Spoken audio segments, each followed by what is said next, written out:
Hello, everyone, and welcome to Crunch Time. I'm your host, Josh Riley.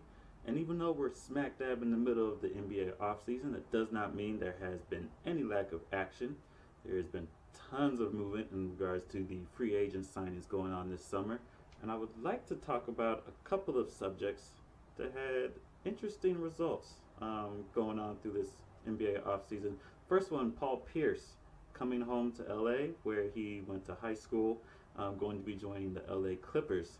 Now, a few weeks ago, he had the opportunity to throw out the first pitch at a Dodgers game and was roundly booed when he hit the mound.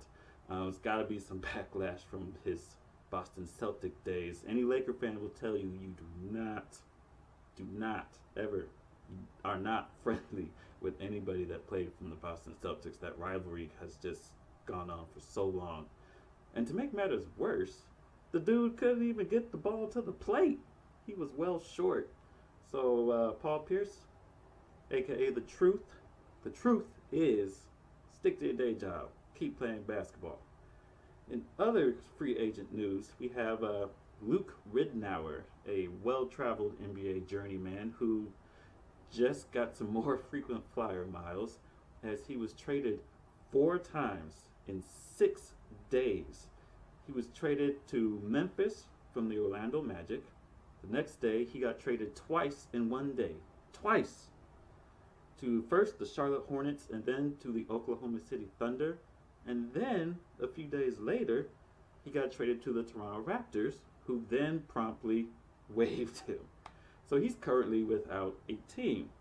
I wonder what was going through his mind with him and his family. Like, do you pack your bags and just kind of, stand in one spot, not afraid to move in one direction or the other because you don't know what's going to happen? I don't know.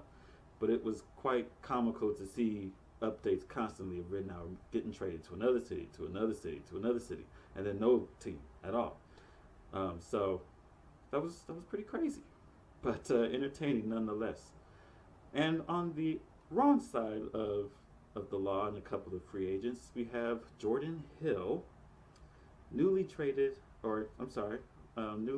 signed to the Indiana Pacers from my LA Lakers, was arrested in Georgia earlier this week for reckless driving. I don't know if he was trying to rush back to LA once he realized what he was getting himself into with Indiana or what. But regardless, come on now, man. You're a grown-ass man. You should know better than to be speeding like that anymore. At least if you're going to do it, don't try not to get caught or something. I don't know.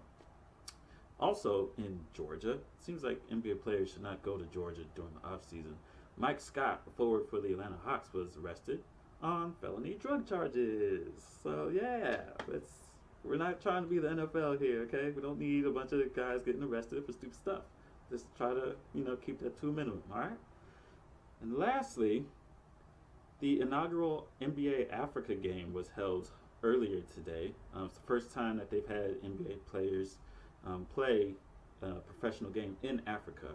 They had Team World versus Team Africa. Team Africa obviously consisted of NBA players who were of African descent, and Team World consisted of a variety of all-stars and solid NBA players with the likes of Chris Paul and Pau Gasol. It was a 4-day trip, just as a way to kind of bring more exposure to a continent that hasn't had as much experience or exposure to the NBA as the rest of the world has, even though it does show a lot of promise as far as players coming out. In fact, they had 2 of the best players to ever come out of Africa in Dikembe Mutombo and Hakeem Olajuwon. Both made cameo appearances in the game, with Hakeem doing his patented dream shake jump shot. The dude can still move even at age 52. Just amazing. So it was definitely a huge success. The Team World did squeak out a come-from-behind victory over Team Africa, 101-97.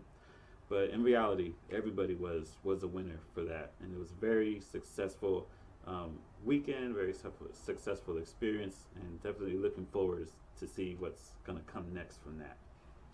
Well, that is my first episode of Crunch Time in the books. Thank you very much for watching. There's definitely more to come.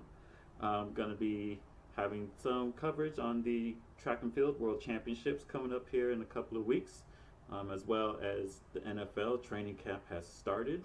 So that means football season is only a month away, and as well as, of course, basketball, my bread and butter.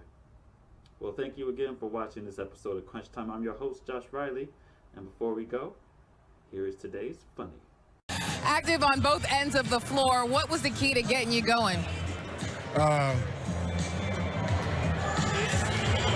We did it. Just enjoying the music? I was listening to Tupac, and I forgot the question. So, but other than that, I don't know what the question was, but it had to do, yeah, all right. You were